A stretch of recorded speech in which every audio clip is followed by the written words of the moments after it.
What if I were to tell you that no matter how long you've been doing it, no matter how long that you've been praying wrong? I know what you must be thinking. Michael, there's no way. You're crazy. There's no way that I've been praying wrong. I've been doing it for so many years. I've got it down pat at this point. God and I, well, we're like this. Well, guess what, my friend? You'd probably be wrong. You, like most of us, have been approaching God in the wrong fashion. When was the last time that you cloaked yourself in humility? I mean, really wore it, not just a time when you deflected the credit for something. And not just a time where you downplayed your role in a success, and not even a time when you served someone else. I mean, when was the last time that you really surrendered your will to God? When you said, I'm not a man or a woman. I'm not a dad or a mom. I'm not a husband or a wife, not an employee or a business owner. I am but a child of God, an instrument of peace and hope and love. When was the last time that you had a moment where you relinquished your claim on controlling the outcome and you just sat in awe of the presence of God in your life? Does that sound like your prayer life that I'm describing? Well, truly, I'd be surprised if it did. The truth of it is, most of us don't come to God in this way.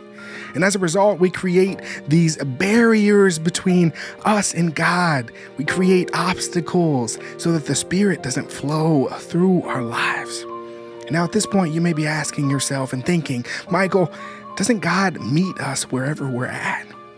And you'd be right to think it. Of course, God meets us where we're at, no matter how far that we've strayed off of the beaten path, no matter how many distractions have formed in our way, no matter how blinded we are.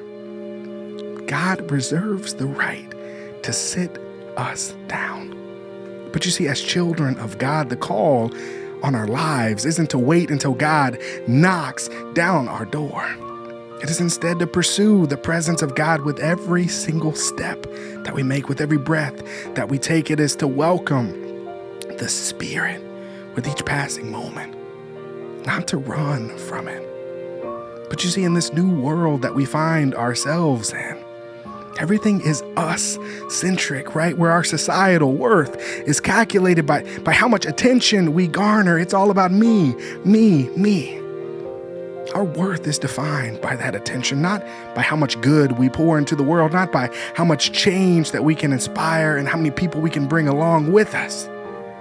But it's about how many likes we can get on a picture, or how many people we can convince to consume the monotony of our lives. You see, we recognize, all of us, that to wear a humble spirit in this world will be counterculture in every single way, right? It stands in direct conflict of all of these shields that we've developed along the way. To be humble is to be naked in all of our ugliness. And somewhere in that nakedness comes the beauty of imperfection. To be humble is to truly sit in all of those insecurities and to embrace and hold those doubts that you carry. And boy, do we carry those things. Carry them like cinder blocks that are dragging us to the depths of this empty existence. But you see, God calls us to be more. God calls for us to pass along our anxiety and our fear, to be vulnerable enough to acknowledge the struggles in your life. And we all, each and every one of us, have struggles, don't we? You see, even for me, I've wrestled with weight my entire life, right? It's been an uphill climb to try to lose the weight, to have the discipline and the routine necessary to climb over this hurdle. And I've failed for every time I've succeeded. And I continue to struggle, right? I continue to have this anxiety. And maybe you struggle with your weight too. Maybe you've struggled with addiction. Maybe you've struggled with doubt and fear, or maybe you've struggled with anxiety. You have to be willing to trust that whatever it is that God sees it, and God carries it right alongside of you. And even in the moments when you feel lost, like you have nowhere to turn anywhere, like you don't know what's next, well, God does. But in order for us to encounter the way that God is truly moving through our lives, we have to be vulnerable. We have to be humble in a true sense. We have to be naked in our struggles. And when we open up our hearts and truly surrender our spirits to God, it is only in those moments that we are really praying. And when we finally come to God and finally pray, we pray a prayer of hope and renewal of discovery and peace, because on the other side of humility is God.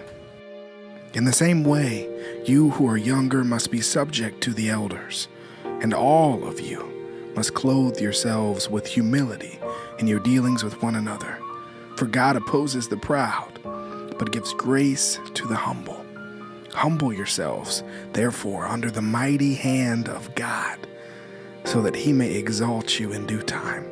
Cast all your anxiety on him, because he cares for you. I'm Michael, and thank you so much for tuning in to Talks with Tatum. I hope to see you soon. These are your talks with Tatum. This is the hope of God set free. These are your talks.